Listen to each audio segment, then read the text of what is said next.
Police अधीक्षक कार्यालय लातूर। स्थानिक गुन्हे शाखेची कारवाई। चोरी करणाऱ्या सराईत आंतरजिल्हा आरोपींना अटक।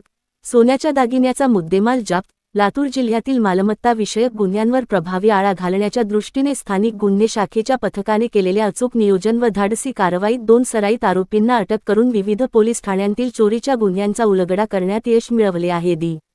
30 एप्रिल 2026 रोजी स्थानिक गुन्हे शाखेच्या पथकाने मालमत्ता विषयक गुन्ह्यातील रेकॉर्डवरील आरोपी त्यांनी चोरी केलेले दागिने विक्री करण्याचा प्रयत्न करीत असताना कळंब रोड रेल्वे गेटजवळ हरंगुळ वरवंटी शिवरस्त्यावर 11:00 वाजता सापळा लावून 2 आरोपींना काळ्या रंगाच्या पल्सर मोटारसायकलसह ताब्यात घेतले। अटक करण्यात आलेल्या आरोपींची नावे पुढीलप्रमाणे आहेत।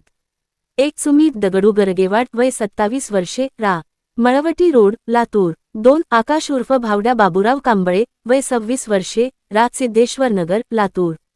झडती घेतली असता आरोपींकडून 15 ग्रॅम सोन्याचे दागिने, रोख रक्कम, लोखंडी टामी तसेच गुन्ह्यात वापरलेली काळ्या रंगाची पल्सर मोटारसायकल MH37AC 4718 असा मुद्देमाल जप्त करण्यात आला। चौकशीदरम्यान आरोपींनी सदर मुद्देमाल चोरीचा असल्याची कबुली दिली असून मोटारसायकल पुणे येथून चोरी केल्याचे निष्पन्न झाले आहे। पुढील तपासात आरोपींनी लातूर जिल्ह्यातील MIDC, अहमदपूर व शिवाजीनगर येथील प्रत्येकी 1 गुन्हा असे एकूण 3 गुन्हे, तर बाहेर जिल्ह्यातील चाकण, पुणे, राहुरी, अहिल्यानगर, आंबेजोगाई शहर, बीड येथील 3 गुन्हे असे एकूण 06 गुन्ह्यांची कबुली दिली आहे। सदर कारवाईमुळे पोस्टे MIDC, लातूर गु. नाम.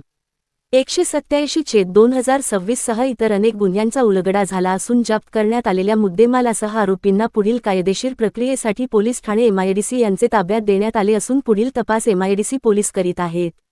सदरची कारवाई पोलीस अधीक्षक श्री अमोल तांबे यांचे निर्देशन व अपर पोलीस अधीक्षक श्री मंगेश चव्हाण यांचे मार्गदर्शनाखाली स्थानिक गुन्हे शाखेचे पोलीस निरीक्षक सुधाकर बावकर यांच्या नेतृत्वातील पथकामधील उपनी राजेश घाडगे, सपोपनी सर्जेराव जगताप, पोलीस अंमलदार युवराज गिरी, राजेश कंचे, प्रदीप स्वामी, मोहन सुरवसे, सिद्धेश्वर मदने, जमीर शेख, प्रदीप चोपणे यांनी केली आहे।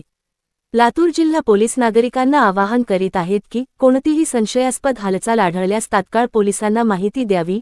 नागरिकांच्या सहकार्यामुळेच गुन्हेगारीवर प्रभावी नियंत्रण ठेवणे शक्य होणार आहे।